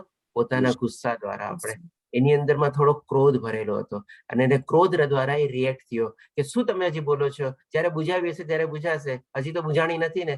એવા ટાઈપના ક્રોધથી બોલે, એટલે કે ક્રોધથી આપણે પ્રભાવિત હતો, જે આપણે તમોગુણનું લક્ષણ છે એ રીતે. અને હવે ચોથો માણસ, ઘમંડ હતો, અભિમાન. હા, હવે તમે વર્ડ મારા કેચ પકડી લીધા, કે ભાઈ ત્યારે અહંકારમાં આવી ગયો, અભિમાનમાં આવી ગયો, અથવા તો એને પણ થયું કે ચાલો 3 ને મેં પરાસ્ત કરી દીધા, હું જીતી. એટલે કે શું, ચારે એને પણ પોતાના લક્ષ્યમાંથી હટી ગયો નજર. એને શું આવી ગયો, હવે તને અહંકાર આવી ગયો, એટલે કે ઈગો આવી ગયો. એટલે કે ચારે માણસની પ્રક્રિયા છે ને અલગ અલગ છે. એટલે કે જે આપણું લક્ષ્ય છે, એ લક્ષ્યથી આપણે છે ને હંમેશા આવી રીતે આપણે વિચલિત થતા જઈએ છીએ, આપણે હટતા જઈએ છીએ, કારણ કે આપણી રુચિ છે ને પછી બીજામાં પડી જાય છે આપણે. તો આ એનો મિનિંગ છે, શિંદ્રાન વિષયમાં રુચિ. આપણે આ રીતે આપણે સમજવાનું છે. હરે કૃષ્ણ માતાજી. કોનું હતું? ધન્યવાદ પ્રભુજી. હરે કૃષ્ણ. હરે કૃષ્ણ. ચાલો, તો હવે આપણે આગળ વધીએ આના ઉપરથી. હજી જો કોઈ વધારે કોઈ ડિટેલમાં સમજવું હોય તો એ ક્લાસ લઈ શકીએ, નહીં તો પછી આપણે આગળ વધીએ. અચ્છા, મારા તરફથી એક લઈ લઉં છું કે આપણે આ સૌ પ્રથમ જે છે ને, કોઈએ મને આ ચીજ ન પૂછી, પણ આ છે ને સૌથી વધારે ઇમ્પોર્ટન્ટ છે. અને નિર્ભયતા ઉપર છે ને આ બધા ગુણો મોરલેસ છે ને, એના ઉપર આપણે કહીએ ને કે ફાઉન્ડેશન રેડી થઈ જાય ને, તો એના ઉપર આ બધા ગુણો છે ને એક ઇમારતની જેમ બધા ઉભા રહી જાય છે. એને છે ને પછી આગળ બીજી કોઈ ચીજની જરૂર નથી પડતી. એટલે કે આ નિર્ભયતા છે ને આપણે સૌથી સરસ રીતે આપણે થોડુંક આપણે ડિટેલમાં લઈ લઈએ. અને ભગવાને પણ એને સૌથી પહેલો ગુણ વર્ણવ્યો છે. અને આ ચીજ જો આપણે કેળવી લઈએ, નિર્ભયતા આપણા મનમાં, આ બધા જે 25 ગુણ છે ને, આસ્તે આસ્તે છે ને આપણી 25 માળાની છે ને ઇમારત થઈ જશે. આપણે એવી રીતે આપણે બધા ઓટોમેટિકલી આસ્તે આસ્તે એકબીજાને ફોલો કરશે આપણે. તો નિર્ભયતા એટલે કે આપણે અભય થઈ જવાનું છે, એટલે કે કોઈ બી ચીજનો આપણે ડર નથી કેળવવાનો. હવે ઈ કેવી રીતે કે ભાઈ સૌ પ્રથમ તો આપણને શું છે કે ભાઈ આપણી લાઈફમાં બે ચીજનો નિર્ભય. હવે આના ઉપર પ્રશ્ન નથી પૂછતો, આપણે સીધું જ લઈ લઈએ છીએ. કારણ કે નહીં તો પછી થોડો ઓછો ટાઈમ રહેશે બાકીનું કવર કરવા માટે. કે આપણને છે ને કોઈ બી ચીજનો ભય ન હોવો જોઈએ, આપણે કોઈ બી ચીજનો ડર ન હોવો જોઈએ અને આપણે ટોટલી નિર્ભય થઈ જવું જોઈએ. હવે આપણે જયારે આ ભૌતિક દુનિયામાં આવ્યા છે ને ત્યારે આપણને બે ચીજનો છે ને સૌથી વધારે ભય હોય છે. સૌ પ્રથમ તો એક ભય શેનો હોય છે આપણને, તો કે ભાઈ મૃત્યુનો ભય હોય છે. હવે જેમ આપણે 8મા અધ્યાયમાં જોઈ ગયા કે ભાઈ આપણે મરતી વખતે કેવા ભાવોને બધું કેળવીએ છીએ અને આપણે મૃત્યુ કેવું સહજ રાખવું જોઈએ અને બધું ચીજ આપણે સમજી ગયા. એટલે કે આપણે જો મૃત્યુનો આપણા જીવનમાંથી ભય હટાવી દઈએ ને કે ભાઈ આપણે શરીર નથી પણ આપણે આત્મા છીએ અને આત્માનું ક્યારેય મૃત્યુ થતું નથી, જે પ્રમાણે ભગવાન શ્રી કૃષ્ણ બીજા અધ્યાયમાં 11 થી 30 શ્લોકમાં આપણને જ્ઞાન આપે છે. આપણે ઈ ચીજ જો કેળવી લઈએ તો આપણને છે ને બધી ચીજનો છે ને ડર વયો જાય. એટલે કે સૌથી પહેલો જયારે મૃત્યુનો ભય વયો ગયો હોય એનાથી ભયાનક ચીજ આપણી લાઈફમાં કોઈ દી થવાની નથી. આપણે બાકી બધી ભૌતિક દુનિયા સંસર્ગમાં આવીને કઈ નાનું મોટું ને બધું થતું રહે છે, પણ મૃત્યુ જે છે સૌથી વધારે છે. જો એ મૃત્યુનો ભય આપણે હટાવી લઈએ તો આપણે નિર્ભય થઈ જઈએ. પછી બીજી ચીજ મહત્વની ચીજ છે આપણે અત્યાર સુધીમાં જે બધું જ્ઞાન મેળવ્યું એ પ્રમાણે આપણે જાણી ગયા છે. ભગવાન શ્રી કૃષ્ણ જે પ્રમાણે આપણને સમજાવે છે 13મા અધ્યાયમાં કે ભાઈ આત્મા કંઈ કરતો નથી અને આ જે ત્રિગુણી માયા જે છે 13મા અને 14મા અધ્યાયમાં આખું સમજાવે છે. ત્રિગુણી માયાના પ્રભાવ હેઠળ આપણે એના દ્વારા બધું આપણે કાર્ય કરીએ છીએ અને આત્મા બધાથી આપણે અલિપ્ત છીએ. આપણે તો હવે માની લો બહારના સંજોગો જે કાંઈ પણ થાય, હવા આવે કે ન આવે, બારી ખુલ્લી હોય કે ન હોય, મીણબત્તી બુજાય કે ન બુજાય, જે થતું હોય થવા દો બધું. એ બધી આપણે હોઈ શકે ભગવાનની બધી યોજનાની પ્રમાણે જ છે. આપણે એવી ચીજ જો આપણે સમજી લઈએ અથવા તો જે માણસ બી આપણી સાથે કંઈ કરતું હોય કે એવો ભાવ બધો કેળવી લઈએ કે બી ચાલો મારા કરમ હશે અથવા કંઈ બી હશે એ પ્રમાણે થવાનું હશે, એ પ્રમાણે થઈ ગયું. એટલે કે આ બે ચીજ આપણે કેળવી લઈએ કે બી ચાલો સૌ પ્રથમ તો આપણે શરીર નથી આત્મા છે અને બીજું જે થાય છે એ બધું ભગવાનની યોજના પ્રમાણે થાય છે. આપણે ખાલી નિમિત્ત માત્ર બન્યા છીએ આપણે અને જે થાય છે એ બધું બરાબર જ થાય છે. એવું જયારે આપણે કેળવી લઈએ ત્યારે આપણને હંમેશા જે છે ને ચિંતા હોય છે કે હું નહીં હોઉં તો શું થશે, મારા વગર આમ થશે, ઓલો આમ કરશે તો આમ થશે, આ આમ કરશે તો આમ થશે. આખી જિંદગી આપણે આવા ને આવા છે ને પરમ્યુટેશન કોમ્બિનેશન બાંધીને અલગ અલગ છે ને વણમાયગા ભય આપણે કેળવી લઈએ છીએ. હંમેશા આપણને ચિંતા એ જ વાતની સતાતી હોય છે કે કાલે ઉઠીને સવારે શું થશે, કાલે ઓલો આમ કરશે તો શું થશે, આ આમ થશે તો આમ થશે, બેંક બંધ હશે તો શું થશે, ઓલું આમ હશે તો શું થશે. આવી બધી ચિંતાઓ આપણને સતાવતી હોય છે. એટલે આ બે ચીજ જો આપણે કેળવી લઈએ લાઈફમાં તો આપણે છે ને ટોટલી નિર્ભય થઈ જઈએ. અને જ્યારે આપણે આ નિર્ભયતા જે બહુ મહત્વનો ગુણ છે આપણી લાઈફમાં કેળવી લઈએ ત્યારે આ બધા ગુણ ઓટોમેટિકલી એના ઉપર બધા આસ્તે આસ્તે બંધાવાના શરૂ થઈ જશે. નહીં તો આપણે છેલ્લેથી કેમ કંઈક શરૂ કરશું ને તો કદાચ હોઈ શકે એ ગુણ કેળવી લેશું, પણ આપણું જો ફાઉન્ડેશન મજબૂત નહીં હશે ને આપણું, તો પછી આપણે આ બધા ગુણ કેળવવામાં આપણને સહજ નહીં થાય, બહુ મુશ્કેલી થશે. અને આ બે ચીજ ગુણ કેળવીને આપણે નિર્ભય થઈ ગયા આપણે, બાકી બધા એના મેળે ચણાતા રહેશે. આપણે બસ તો આજે આપણે એ રીતે સમજવાનું છે. નિર્ભય થઈ જવાનું છે, કોઈ ચીજનો ડર જ નથી રાખવાનો. ડર કોનો રાખવાનો ભાઈ? ભગવાનનો, પરમેશ્વરનો ડર રાખો ભાઈ મારાથી કઈ ખોટું ન થાય. બસ જી રશ્મિ માતાજી આપનો હેન્ડ રેઝ છે. હરે કૃષ્ણ પ્રભુજી. એવું પણ સમજી શકાય ને કે આપણે જેટલા મનની સત્યની નજીક રહીએ, મનના સત્યની, એટલા આપણે વધારે નિર્ભય થતા જઈએ. સત્ય એટલે પરમાત્મા, બસ સત્ય એટલે આત્મા ઈશ્વર. તો બસ ડેફિનેટલી વાત આપની બરાબર છે, પણ મન નહીં, પણ આપણે આત્મા રીતે સાથે કનેક્ટ કરી શકીએ સત્યને. તો જેટલી આપણે ડેફિનેટલી જેટલા આપણે આત્મા સાક્ષાત્કારમાં આપણે પ્રવૃત્ત થઈએ એ રીતે આપણે બધા ગુણો કેળવાતા રહીએ. હા, હરે હરે કૃષ્ણ. તો આપણો અલ્ટિમેટલી ધ્યેય આ જ છે કે આસ્તે આસ્તે કરીને આપણે આપણા 26 ગુણ આપણે કેળવવા. હવે આપણે જોઈએ છે ભગવાન શ્રી કૃષ્ણ આપણને ચોથાથી લઈને આપણે 20મા શ્લોક સુધી આપણને ભગવાન શ્રી કૃષ્ણ અસુરી ગુણોને બધું વર્ણવશે. સૌ પ્રથમ ચોથા શ્લોકમાં કહે છે હે પાર્થ, દમ, ઘમંડ, અભિમાન, ક્રોધ, કઠોરતા તથા અજ્ઞાન આ અસુરી પ્રકૃતિના વાળા માણસોના ગુણો છે. આ બધા આપણે થોડા જલ્દી લઈ લેશું આપણે. અને જો કોઈને કંઈક એવું ક્લેરિફિકેશન હોય તો પોતે હેન્ડ રેઝ કરીને બી બોલી શકે છે અથવા અનમ્યુટ કરીને બી બોલી શકે છે, તો આપણે ક્લિયર કરી લેશું. આપણે દમ એટલે દેખાડો, શો ઓફ કરીને તો એવો કોઈ ફાયદો જ નથી. એકવાર સ્વામિત્વ ભાવ જ ન હોય આપણે કે ભાઈ મારું કઈ છે જ નહીં, કઈ લઈને જશું, શેનો દેખાડો ભાઈ, શું ચીજનો દેખાડો? ઘમંડ આપણે સમજી ગયા, ઘમંડ અને અભિમાનનો ડિફરન્સ બી આપણે જાણી ગયા છે. આના પહેલા એકદમ સ્ટાર્ટિંગમાં આપણે લીધેલું હતું ત્યારે કોઈકે કીધેલું બી હતું કે ભાઈ મને આની પહેલા ખબર નહોતી ઘમંડ અભિમાનનો ડિફરન્સ, એ બી ક્લિયર થઈ ગયું. તે પ્રમાણે ક્રોધ, ગુસ્સો, કઠોરતા, રીજિડિટી, હું કહું એમ જ થવું જોઈએ. શું શું કામ ભાઈ, તું કોણ છો, તારે એવી રિજિડિટી શું કામ? અજ્ઞાન એટલે કે આત્મજ્ઞાન ને બધું કઈ હોય નહીં અને કોઈ પ્રમાણે આધ્યાત્મિક જ્ઞાનમાં પ્રવૃત્તિ ન હોય, તો આ બધા ભગવાન શ્રી કૃષ્ણ કે છે આસુરી પ્રકૃતિ વાળા ગુણો છે. આ બધાથી આપણે માનીએ છીએ ત્યારે થોડા ઘણા આપણે બધા પાર થઈ ગયા હશું આપણે. પછી હવે 5મા શ્લોકમાં ભગવાન શ્રી કૃષ્ણ કહે છે દિવ્ય ગુણો મોક્ષને માટે અનુકૂળ છે અને આસુરી ગુણ બંધન આપવા માટે છે. એટલે કે જે ભગવાન શ્રી કૃષ્ણ 15મા શ્લોકમાં આપણને જે સમજાવ્યું હતું ને ઉચ્ચતર અથવા નીચેતર, એ ભગવાન શ્રી કૃષ્ણ અહીંયા ઓર સરસ રીતે ક્લેરિફાય કરે છે. અને જે આપણને વેહિકલ આપ્યું, હવે વેહિકલ નું માધ્યમ સમજાવે છે આપણને કે આલે બેટા, તને હવે હું આ વેહિકલ આપી દઉં છું, ઉચ્ચતર તરફ જાઉં કે નીચેતર તરફ તારે જાવું. તો એ પ્રમાણે ભગવાન શ્રી કૃષ્ણ કહે છે કે આલે આ પ્રમાણે દૈવી ગુણો છે અને આસુરી ગુણો છે. હે પાંડુપુત્ર, તું ચિંતા કરીશ નહીં, કારણ કે તું દૈવી ગુણો સાથે જન્મ્યો છે. હવે આ ચીજ જે છે ને થોડીક આપણે અહીંયા ક્લિયર કરી લઈએ. ભગવાન શ્રી કૃષ્ણ અર્જુનને શું કામે આમ કહે છે કે તું ચિંતા કરીશ નહીં, કારણ કે દૈવી ગુણ સાથે જન્મ્યો છે? આમાં છે ને બે કારણ છે. આપણે હવે થોડાક પ્રશ્ન આપણે ઓછા લેશું, એ પ્રમાણે આપણે આગળ વધીએ. બે કારણથી ભગવાન શ્રી કૃષ્ણ છે ને એક જાતનું આ સર્ટિફિકેટ આપે છે અર્જુનને કે આલે બેટા, તારું આ સર્ટિફિકેટ, તું દૈવી ગુણોથી જન્મ્યો છે અને તારે ચિંતા કરવાની જરૂર છે નહીં. શું છે આમાં બે કારણ આપણે જોઈએ કે સૌ પ્રથમ તો શું છે, જયારે અર્જુન યુદ્ધ કરવા જઈ રહ્યો હતો, બધું એનું જ્ઞાન ને બધું દૂર થઈ ગયું હતું. હવે જે પ્રમાણે બધું ભગવાન શ્રી કૃષ્ણ વર્ણવવા આવે આગળ જઈ રહ્યા છે, હજી સુધી ખાલી અસુરી ગુણો વર્ણવ્યા છે. હજી એની પ્રકૃતિ કેવી, લોકોની વિચારવાની પ્રક્રિયા ને બધી હજી ડિટેલમાં નથી ગયા. પણ તેમ છતાં જસ્ટ એક વોર્નિંગ તરીકે પેલા અર્જુનને થોડો એ પ્રમાણે સંભાળી લે છે અને એને પેલા સર્ટિફિકેટ આપી દે છે કે બેટા આને સર્ટિફિકેટ તારે ચિંતા કરવાની જરૂર નથી, કે જેથી કરીને છે ને એના મનમાં એવા કોઈ પાછા ડાઉટ ઉભા ન થાય. એકવાર તો ભગવાન શ્રી કૃષ્ણ બધા એને ડાઉટ કર્યા, ક્લિયર સરસ રીતે અર્જુને શરણાગતિ બી લીધી, વિશ્વરૂપ દર્શન જોયા, પહેલા આ 10મા અધ્યાયમાં બધું સમજી ગયું છે, બધું બી સ્વીકારી લીધું. પાછું જોયે ભગવાન શ્રી કૃષ્ણ અસુરી ગુણો જે આગળ વર્ણવે છે, હવે રહી રહ્યા છે 20મા શ્લોક સુધી, એનાથી પાછો કોઈ ડાઉટ ન ઉભો થાય એટલે પેલા એને સર્ટિફિકેટ થમાવી દે છે, બેટા તું પાસ છો, ગ્રેજ્યુએટ છો, જા બસ ક્લિયર નીકળ. તો શું કારણ બે કે ભાઈ માની લો આ બધું સાંભળીને એને પાછું એવું થાય કે આ યુદ્ધ કરીશું, બધાને મારીશ, તો એ તો એક ટાઈપની અસુરી વૃત્તિ થઈ ગઈ ને. મેં મારા ગુરુજનોને માર્યા, મેં મારા પ્રિયજનોને માર્યા, મેં મારા ભાઈ પુત્રોને માર્યા, મારા મામેરા બધાને આને માર્યા, મારા બધાને માર્યા, મેં પિતાના ભીષ્મ પિતામહને બધાને માર્યા, એવું કોઈ એની ભાવનામાં એના મનમાં આવી જાય. કારણ કે એને વિશ્વરૂપ દર્શનમાં જોયેલું હતું બધું કે આ લોકો બધા મરી ગયા છે અને એના બાળ પ્રમાણે મર્યા છે. એટલે કે એવો પાછો કોઈ મનમાં ગિલ્ટી ભાવ ન આવે એટલા માટે પહેલા એક તો એને સર્ટિફિકેટ આપી દે છે, એ એક કારણ.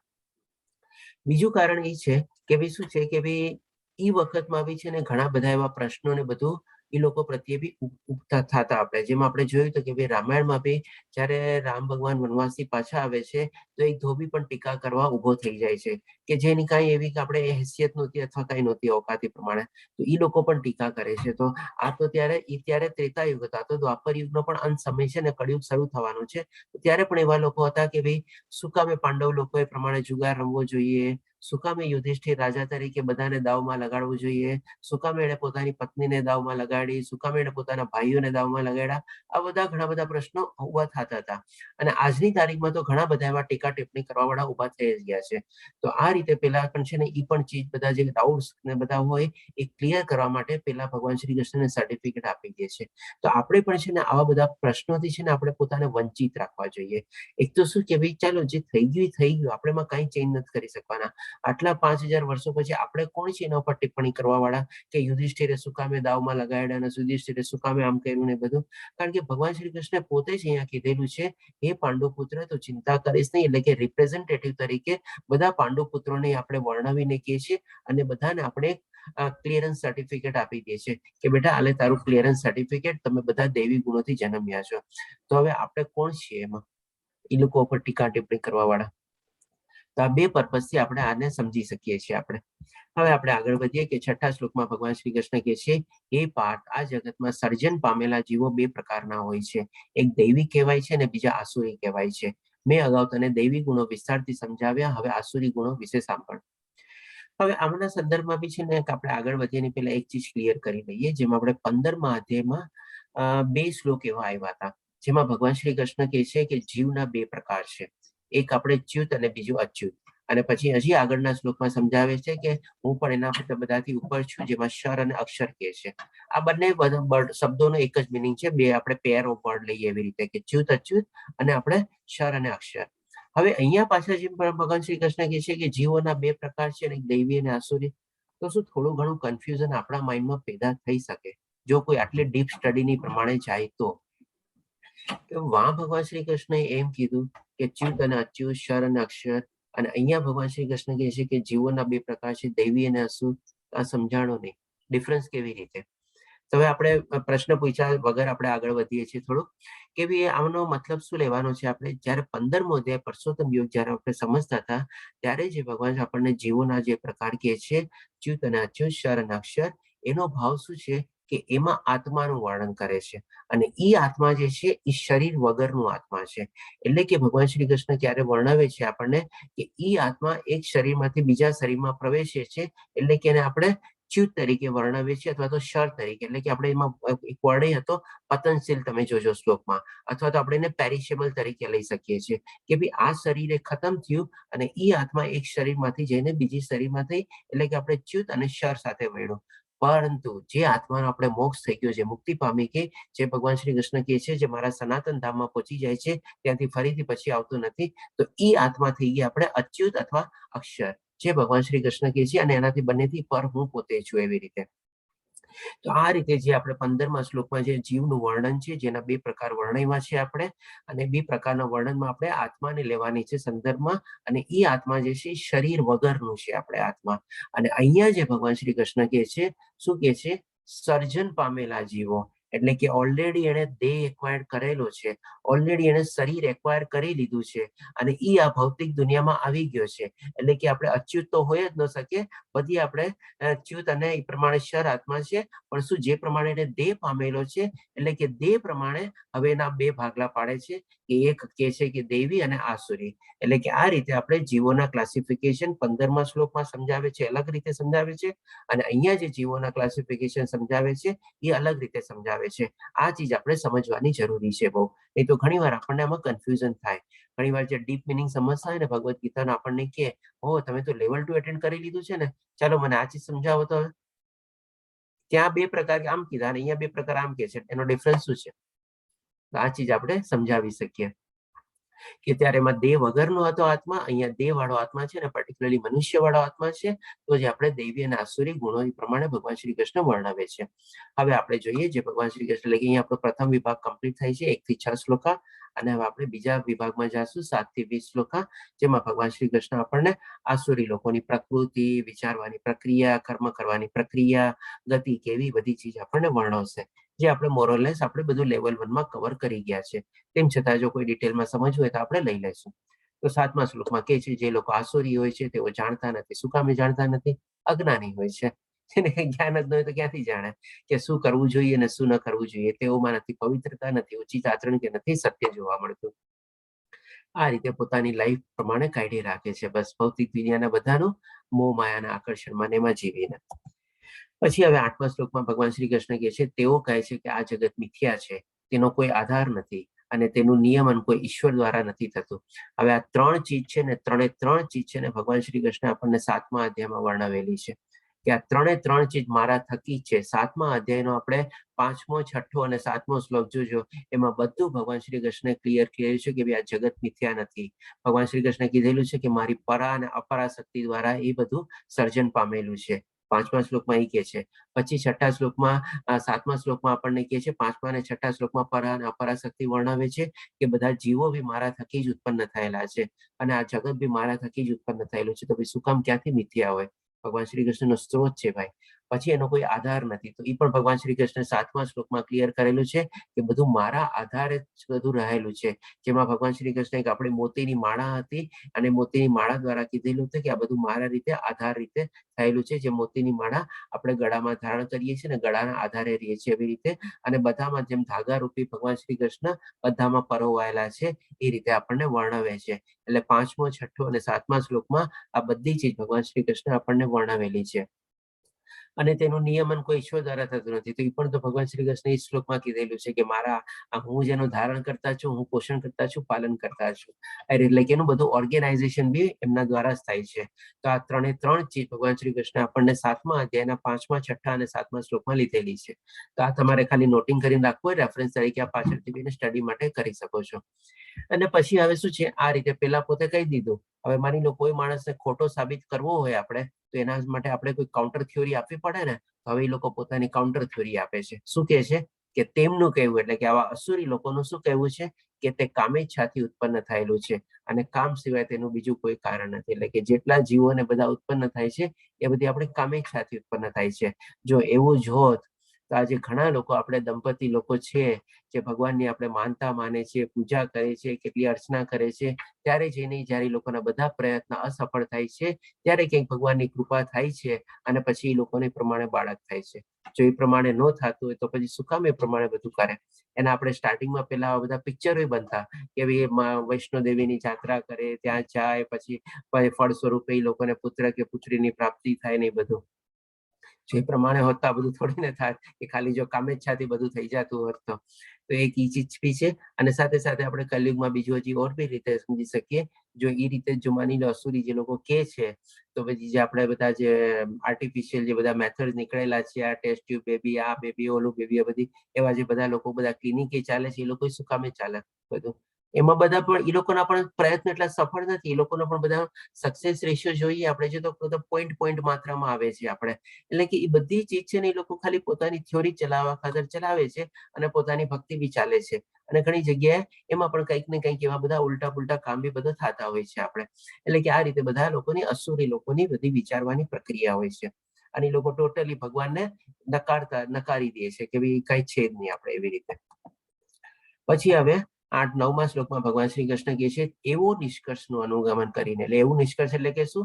પેલા ભગવાનને નકારી દીધા, પોતાની થિયોરી મૂકી દીધી અને એના પ્રમાણે હવે આગળ ચાલે છે. એટલે કે એવું નિષ્કર્ષનું અનુગમન કરીને આસુરી લોકો જેમને આત્મજ્ઞાન ખોઈ દીધું છે અને જેઓ બુદ્ધિહીન છે, એવા બિન ઉપયોગી અને ભયાવહ કાર્યમાં પ્રવૃત્ત થાય છે કે જે સંસારનો વિનાશ કરવાને માટે હોય છે.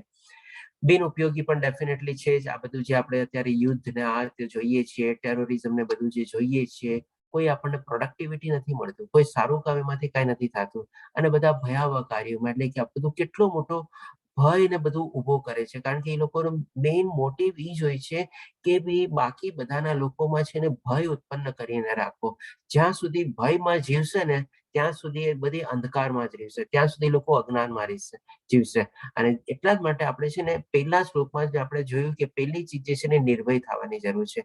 ભય બધા હટી જશે ને ત્યારે પછી આપણને કોઈ રોકી નથી શકતું, કમ વોટ મે. બસ આપણે સરસ રીતે આપણે આપણા આધ્યાત્મિક ઓલામાં આગળ વધશું. પણ જ્યાં સુધી આવા બધા ભય માને લોકો આપણને બધા જે આવૃત કરીને રાખે છે ને એમાંથી આપણે ઢંકાયેલા રહીએ છીએ, ત્યાં સુધી આપણી આધ્યાત્મિક પ્રગતિ પણ આપણને તકલીફ પડે છે.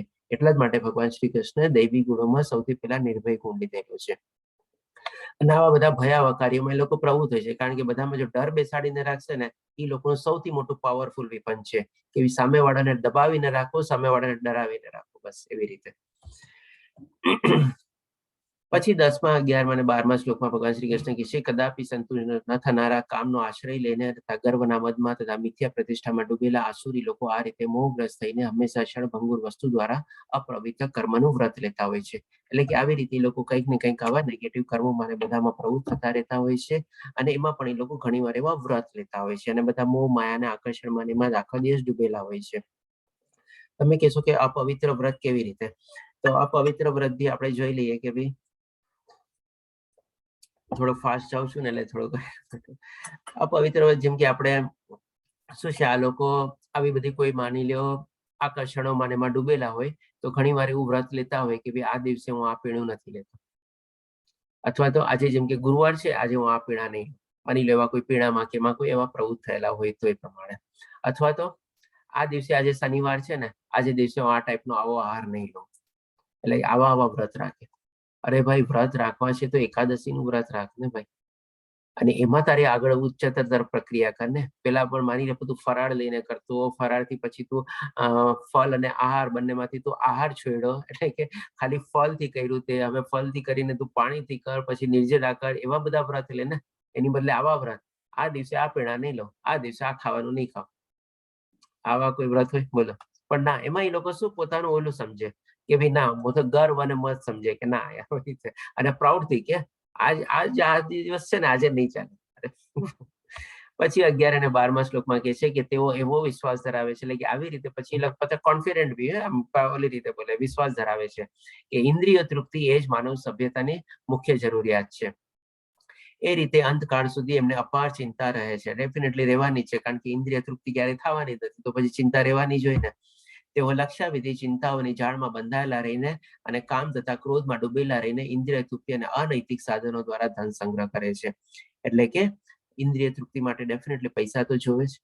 હવે ઇન્દ્રિય તૃપ્તિને બધું ભોગવવી હોય, પૈસા ઓછા થતા હોય, નોર્મલ અને સારી રીતે ઇન્કમ કરીને, તો પછી આવા અનૈતિક સાધનો બી અપનાવે, અને એવી રીતે બધા ધન સંગ્રહ પ્રવૃત્તિમાં એ લોકો પ્રવૃત્ત થાય. પછી હવે ભગવાન શ્રી કૃષ્ણ આપણને કહે છે 13, 14 અને 15મા શ્લોકમાં આસુરી મનુષ્યો વિચારે છે કે હવે જે લોકો ધન સંગ્રહ કરવાની પ્રકૃતિ હોય છે ને, એના ઉપર બી પાછી લોકોની કેવી પ્રક્રિયા હોય છે એ પણ જોઈએ આપણે. કે આજે મારી પાસે આટલું બધું ધન છે અને મારી યોજનાઓ દ્વારા હું વળી વધારે ધન મેળવીશ. એટલે કે માની લો આજે અનૈતિક એક તો પ્લાન હોય બધા. જેમ કે માની લો આપણે એક એક્ઝામ્પલ લઈ લઈએ, કોઈક એવો કેસિનો ચલાવે છે, અથવા તો કોઈક એવું માની લો કોઈ આપણે બાર ચલાવે છે, એવું કઈ બી કરે છે બધું તમારે, કે જેમાં શું છે એ લોકોની ધન કમાવાની પ્રવૃત્તિ આપણે એકદમ ક્લિયર નથી હોતી આપણે. એટલે કે આવી અનૈતિક પ્રવૃત્તિથી લોકો બધા એવા બધા ધન કમાતા હોય છે, અને એમાં પછી એને લોકો પ્લાન કરે, આ પ્લાન કર્યો, ઓલો પ્લાન કર્યો, પ્લાન એ, પ્લાન બી, પ્લાન સી, પ્લાન એ, આવી તેમ. એટલે કે બધી રીતે પ્રવૃત્તિઓમાં કારણ કે ઉલझેલા જ હોય, કારણ કે ઇન્દ્રિય તૃપ્તિ થવાની જ નથી કોઈ દિવસ. એટલે કે નવી નવી બધી યોજનાઓ બી ઘડે છે, અને એ પ્રમાણે કહે છે કે હવે ઓર ધન કમાશે. પછી હાલમાં આટલું છે ને ભવિષ્યમાં તે વધીને વધારે થઈ જશે, તે મારો શત્રુ છે ને તે મારી નાખ્યો છે, ને મારા બીજા શત્રુઓ પણ માર્યા જશે. હવે જયારે કોઈ નેગેટિવ કર્મમાં આપણે પ્રવૃત્ત હોય ને, ત્યારે તમે જોજો વિઘ્નો બી વધારે આવે, અને ઘણી વાર થોડા મોટા વિઘ્નો બી આવે. ત્યારે એ લોકો બી શું છે હવે કેવી રીતે સામ દામ દંડ ભેદ, ગમે તેમ કરીને જેટલા વિઘ્નો આવે બધાને મારે દૂર કરવા છે, બધાને પાર કરવા છે, બધાને હટાવવા છે. કોઈ વચ્ચે આવે તો એને મારી નાખવા માટે બી લોકો એ પ્રમાણે પ્રયત્ન કરતા હોય છે, બધું કરતા હોય છે. અને માની લો એમાં થોડા ઘણા એવા કંઈક સફળ થઈ ગયા, કોઈકને સુપારી આપી, આ આપ્યું, તે આપ્યું, એવું કંઈ કરીને ગમે તે માની લો કંઈક અનૈતિક કર્મ બધાને કરી લીધા. હવે પછી ઓવર પ્રાઉડ, જો મારા આટલા મોટા પ્રોબ્લેમ આવ્યા, મેં આને હટાવ્યો, ઓલાને હટાવ્યો, આમ કર્યું, તેમ કર્યું. એટલે એ પ્રમાણે પછી શું, હવે હું બધી પાછા, હવે જયારે આ બધા પ્રોબ્લેમ હટવા માંડે ને, એટલે હવે એની અંદરનો જે સ્વામિત્વ ભાવ છે ને, એ ઓર ડેવલપ થાય. હું બધી વસ્તુઓનો સ્વામી છું, હું ભોગતા છું, હું સિદ્ધ છું, હું શક્તિશાળી છું, અને હું સુખી છું. અરે ભાઈ ગાંડા ગધેડા, ઓલરેડી ભગવાન શ્રી કૃષ્ણ 5મા અધ્યાયના 29મા શ્લોકમાં કીધેલું છે કે બધાનો ભોગતા હું જ છું, અને સ્વામી પણ બધાનો આપણે ભગવાન પોતે જ છે. તું શેનો સ્વામી છો? જો તું સ્વામી હો તો શું લઈ જવાનો તારી સાથે, મને કહે આપણે. એટલે કે આવી રીતે પણ ના, બધું એમ જ એ પ્રમાણે સમજે છે, અને આ પ્રમાણે પછી જયારે થોડું ઘણું સક્સેસ મેળવી લીધેલી હોય, એટલે પછી હું સિદ્ધ છું, હું શક્તિશાળી છું, હું સુખી છું, આવું બધું મનમાં ભાવ કેળવી લે. હું સૌથી વધુ ધનવાન છું, તથા મારી આજુબાજુ મારા કુળવાન સંબંધીઓ છે. કુળવાન સંબંધીઓ એટલે કે શું, આજુબાજુ બધા તેના જે ખુશામતકારો હોય ને, જે બધા આપણે ભણાવેલા પોપટિયા જે આપણે કહીએ, અથવા જે હાજરા હજુર જેવા બધા હોય આપણે, કારણ કે બધા કેળવ્યા જ જાય, કારણ કે એ લોકોને પણ પોતપોતાનો મતલબ હોય. હવે એ શું સમજે, હા મારે જો આટલા બધા ગ્રુપ્સ છે, આટલા ગ્રુપનો એડમિન છું, આટલા લોકો મારી વાત માને છે, હું આટલી જગ્યા ઉભો રહું, આટલા લોકો મને આવીને ઘેરીને બધા ઉભા રહે છે, મને પૂછે છે, આવું બધું એને બધાને પોતાના કુળવાન સંબંધીઓ સમજવા માંડે. પણ જાણતો નથી કે જેવું તારું પત્તું પડવાનું છે, આ બધા પણ ઓટોમેટિકલી વયા જવાના છે. અન્ય કોઈ મારા જેવો બળવાન નથી, અને તથા હું સુખી નથી. એટલે કે મારા જેવો કોઈ પોતાને બળવાન બી માનતા નથી અને સુખી બી માનતા નથી. હું યજ્ઞો કરીશ, હું દાન આપીશ, અને એ રીતે આનંદ પાવીશ. અને જે યજ્ઞ અને જે દાન જે છે આ લોકો પણ કરે છે, પણ કેવા અસુરી વૃત્તિથી કરે છે એ ભગવાન શ્રી કૃષ્ણ પછી આપણને 17મા અધ્યાયમાં ક્લિયર કરશે. આપણે શ્રદ્ધાત્રય વિભાગ યોગમાં, એ ત્યારે આપણે ડિટેલમાં લેશું આપણે. અને તમે સાઈડમાં પાર્ક કરીને રાખી દો કે આ અસુરી લોકો પણ યજ્ઞ, તપ અને દાન કરે છે. અને ત્રણ ચીજ ભગવાન શ્રી કૃષ્ણ આગલા અધ્યાયમાં સરસ રીતે વર્ણવશે કે ભાઈ અસુરી લોકોનું બી યજ્ઞ, તપ અને દાન કેવું હોય છે આપણે. એટલે કે આ પ્રમાણે આવા મનુષ્યો મોહમાં ફસાયેલા રહે છે. એટલે કે તમે જો આજે ઉપરથી લઈને છેલ્લે સુધી જે ભગવાન શ્રી કૃષ્ણ આખી જે મેકેનિઝમ વર્ણવી છે, એ મેકેનિઝમ શું આજની તારીખમાં કલયુગમાં ઘણા બધા માણસોને બંધ બેસતી નથી હોતી. ઘણી વાર તમને આવા બધા માણસો આજુબાજુમાં મળી જશે, અને જ્યારે આપણે આ જ્ઞાન કેળવી લઈએ છીએ ત્યારે આપણને ખબર પડી જાય છે કે ભાઈ આ માણસ અસુરી વૃત્તિનો છે અને હવે જો મારે આધ્યાત્મિક જર્નીમાં આગળ વધવું હશે તો મારે આનાથી કુસંગ કેળવવો પડશે, મારે આનાથી દૂર જવું પડશે. આપણે આ બધી જે સમજીએ છીએ એના જ માટે. આપણે તો મોરલેસ આપણે આ બધા ગુણોથી થોડાક પર થઈ ગયા હોઈએ અને કોશિશ બી કરતા હોઈએ, પણ આવા માણસો આપણને ડેફિનેટલી ભટકાવાના જ છે. ડે ટુ ડે લાઈફમાં આવા માણસો આપણને ભટકાવાના છે. તો આ બધી ચીજને માણસને પારખીને આપણે ઓકે ભાઈ તમે તમારા હિસાબે સાચા છો, આપણે આપણો રસ્તો બનાવીને આપણે નીકળી જવાનું છે. હવે ભગવાન શ્રી કૃષ્ણ આગળ હજી ઓર સમજાવે છે 16મા શ્લોકમાં. ટાઈમ થઈ ગયો છે, 2 મિનિટ વધારે લઈશ આપણે છેલ્લા 5 શ્લોક કવર કરવા માટે. આ પ્રમાણે વિવિધ ચિંતાઓથી ઉદ્વિગ્ન થયેલા અને મોહજાળ બંધનમાં ફસાયેલા તેઓ ઇન્દ્રિય ભોગમાં અત્યંત આસક્ત બને છે અને નરકમાં પડે છે. હવે ભગવાન શ્રી કૃષ્ણ નરક તરફ આગળ એટલે કે નીચે જેની ડાળખીઓ જે ભગવાન શ્રી કૃષ્ણ બતાવી આપણને 15મા અધ્યાયમાં નીચેની ડાળખીઓ તરફ જે નરક તરફ જાય છે એના તરફ આપણને કહે છે. એટલે કે માની લો જે માણસ આવી ટાઈપથી એને પણ એના હાથમાં પણ વેહિકલ આપી દીધું છે. દૈવી ગુણોના હાથમાં બી વેહિકલ છે, અસુરીના હાથમાં બી વેહિકલ છે, પણ જે આવી રીતે બે ફાર્મ સ્પીડે ગાડી ચલાવે છે, સ્પીડ બ્રેકરની ચિંતા નથી કરતો, સિગ્નલની ચિંતા નથી કરતો, તો એ ક્યાં જઈને પડે છે? એ ગાડી ખાઈમાં જ પડવાની છે, નરકમાં જ પડવાની છે. તો એ જ હવે ભગવાન શ્રી કૃષ્ણ સમજાવે છે અને કહે છે. અને 17મા શ્લોકમાં કહે છે પોતાને શ્રેષ્ઠ માનનારા સદા ઉદ્ધત રહેતા ધન સંપત્તિ તથા મિથ્યાભિમાનથી મોહગ્રસ્ત થયેલા લોકો કોઈ વિધિ વિધાનનું પાલન કર્યા વગર કેટલીક વખત નામ માત્ર માટે બહુ ગર્વથી યજ્ઞ કરે છે.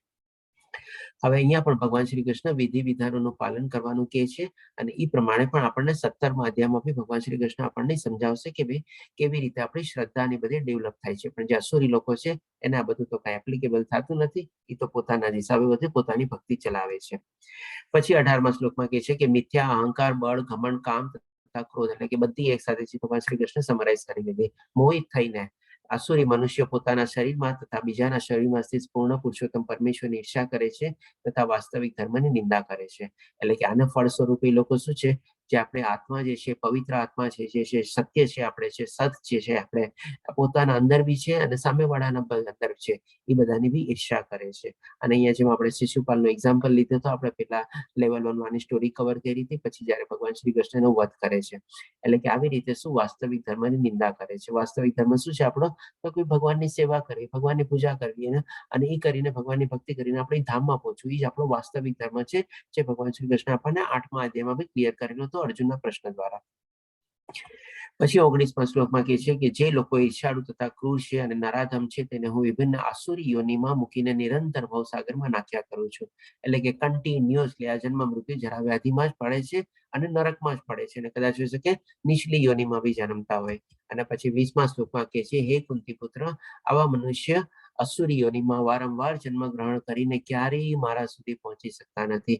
તેઓ ક્રમશ એટલે કે એમાં પણ સ્લોલી ગ્રેજ્યુઅલી અત્યંત અધમ જીવનની ગતિ પામે છે. એટલે કે લોએસ્ટ ટુ લોએસ્ટ ક્રીચર બી આપણે જે કહીએ, પ્રાણી કહીએ, કદાચ એમાં બી લોકો આસ્તે આસ્તેમાં સંડોવાતા જાય છે અને એ પ્રમાણે પડે છે.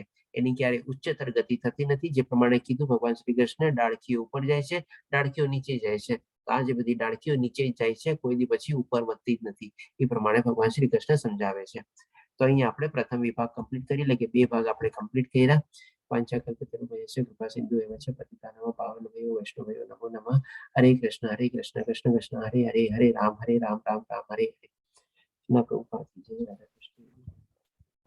તો જો કોઈ પ્રશ્ન હોય તો લઈ શકીએ છીએ. ટાઈમ થઈ ગયો છે આપણે. હરે કૃષ્ણ પ્રભુ. હરે Krishna. I hope it is clear થઈ ગયો હશે. અસુરી ગુણ આપણે થોડા ફાસ્ટ લીધેલા હતા. કોઈ પ્રશ્ન કોઈને?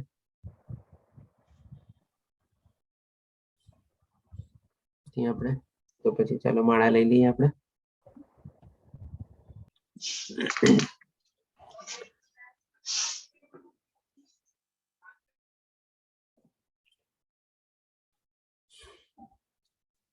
હર્ષા માતાજી આપ શરૂ કરશો.